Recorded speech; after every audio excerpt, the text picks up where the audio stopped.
સુપ્રસિદ્ધ યાત્રાધામ ડાકોર ખાતે ભગવાન રણછોડરાયજીના મંદિરમાં પરંપરાગત નવા મનોરથની ભક્તિભાવપૂર્વક ઉજવણી કરવામાં આવી હતી। જેઠ સુદ દસમના પાવન અવસરે મંદિર પરિસરમાં ઉત્સાહ અને શ્રદ્ધાનો માહોલ જોવા મળ્યો હતો।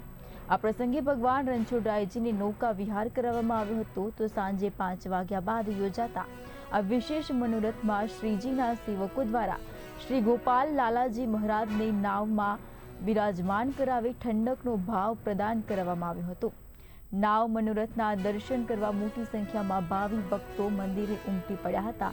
તો ભગવાનના નૌકા વિહારના દિવ્ય દર્શન કરીને ભક્તોએ આધ્યાત્મિક આનંદની અનુભૂતિ કરી હતી। મંદિરમાં દર વર્ષે અનેક ઋતુ પ્રમાણે દિનચર્યાનું પાલન કરવામાં આવે છે। તો આજે ગંગા દશમીના પાવન પ્રસંગે અહીંયા નૌકા વિહાર નાવ મનોરથનું આયોજન કરવામાં આવેલ છે। ભગવાન નૌકામાં ઝૂલી રહ્યા છે અને ભક્તો એ દ્રષ્ટિને આનંદની લાગણી અનુભવે છે।